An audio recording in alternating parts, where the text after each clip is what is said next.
Wow. And I think that Durham has a robust community, and I think it's flagged some things for us that we've had to address. I mean, even the drumming community with the new apartment complex, that intersection made us go, whoa, what are our values here? How are we going to work this out? What are the laws? And do the laws work for this to be worked out? Right? The art of cool. Where should civic money go? And what's the kind of vibe we want in our city? And do we need to protect ourselves now that we're getting a little shiny? You know, nobody wanted to look at Durham sideways 15 years ago. I mean, now really. We're a little shiny, and people are like, look at you, girl. And do you want to really go out with that boy?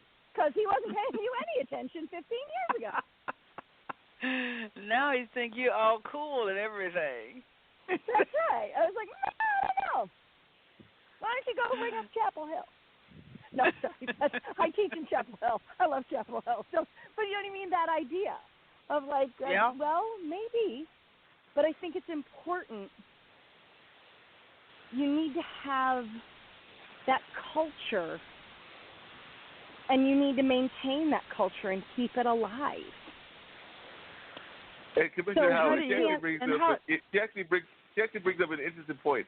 How do we keep Durham's grit? Everybody loves Durham's grit. Half of the T-shirts and everything else talk about Durham's grit. But how do we keep that grit and at the same time welcome all these folks that are coming in from New York, L.A., and everywhere else and not lose what brought them here in the first place and lose that energy that is the true Durham?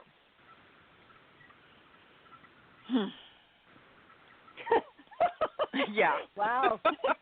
Yep. I was just going to say something similar. Is how do we have downtown Durham, more inclusive? And that's what we're working toward right now with affordable housing. Is that so that people that don't make $1 million a year can live downtown? But I also say it's the. No, go ahead, Commissioner Howerton. I'm sorry.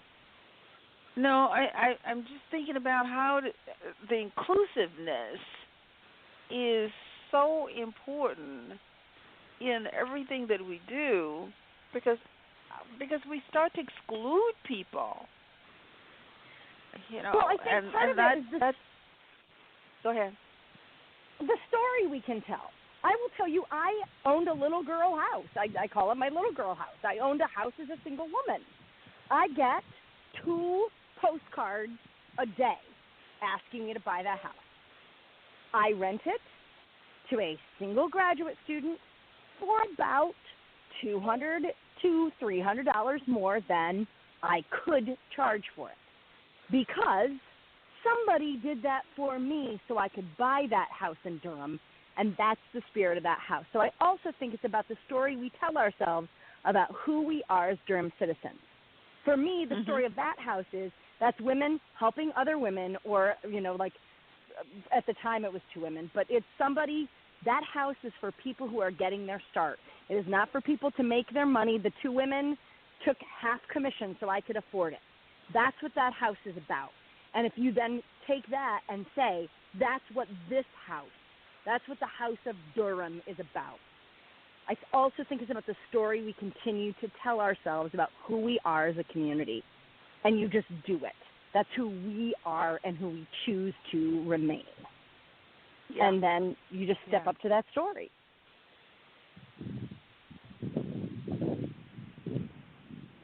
Yeah, right. We have to find ways to be innovative, which is what it sounds like you were doing with your old house. You were finding an innovative way to make that house affordable for somebody that might not be able to afford it. And it's also, sometimes it's also a matter of, I guess, standing up for what you got. Because, like I mentioned, the gentleman that bought the property in downtown Durham and is paying that rent.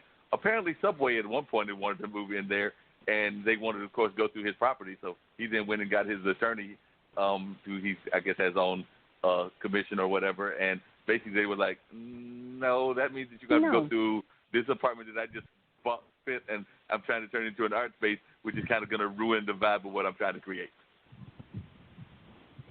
Yeah, I mean, maybe Durham just has to learn. We were, you know, we haven't had a lot of opportunity to learn how to say no. And now we're a community that has to learn that no is about your values too. Yeah, but we don't have to take everything. Right. Right. Everything that's shiny and gold isn't necessarily for Durham or Raleigh or Chapel Hill, or they can go to other places as well. Because I'm oftentimes amazed, as you know, I hope I also do the Road to the Apollo with Captain Newborn, and we've gone to some small cities. I mean, we were just in Roxborough, and that was my first time ever being in the Caribbean. I was just amazed that this jewel of a theater is in downtown Roxborough, of all places. Mhm. And the same with that theater. I've yet to go there yet, but friends of mine that have gone to Temple tell me that it's amazing, and that's in Sanford. Oh, Temple was the first theater I ever worked at in North Carolina. I taught at Lee County for 2 years. I love that little theater. It's so special, and it's right in the heart of town, and it's like a heartbeat. It really is. Now, where is this? It's in Sanford. North I think Carolina. it's right in. I don't think I've been to that one.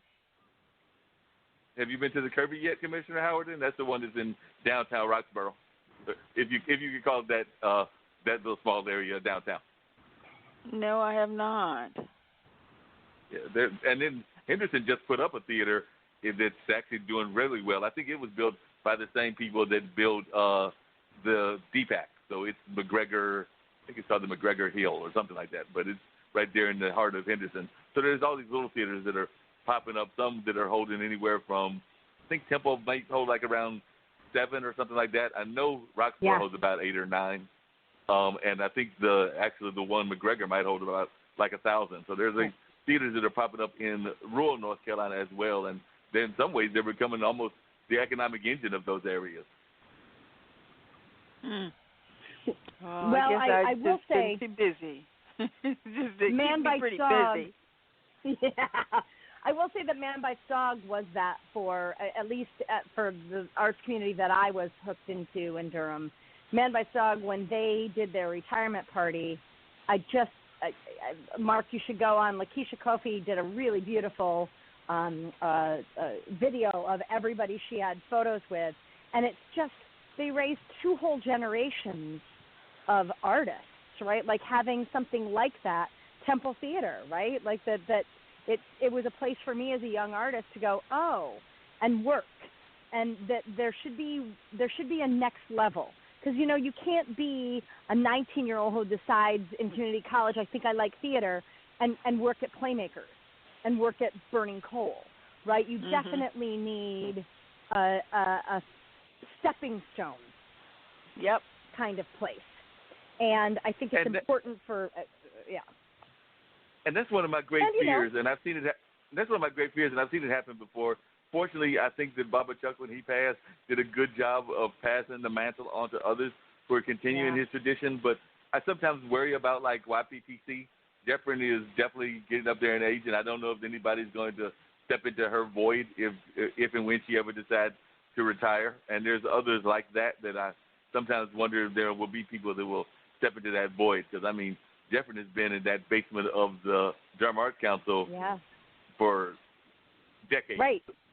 Multiple decades. Yeah. Yeah, and there's tons of people who are working professionally that got their start with Jeffrin. Tons of people. It can't just be at the intersection at school. Yeah. Yeah. And I also don't think that it just has to be young people. I think that having a new space, I really do think that if the city wants to do something, finding a space that's subsidized, that's like Common Ground, it's really what this community needs right now. If there was the Common Ground space that was affordable and companies could afford a 6-week stint in there and you rolled through it. And that would be neat because then you could be like, that's what Common Ground was, right? Let's go to Common Ground. I'm going to see something. It's not the same thing, right? I'm going to see the next new thing. And sometimes it's going to be quirky, and sometimes it's going to be kids, and sometimes it's going to be this brand new professional company that's amazing.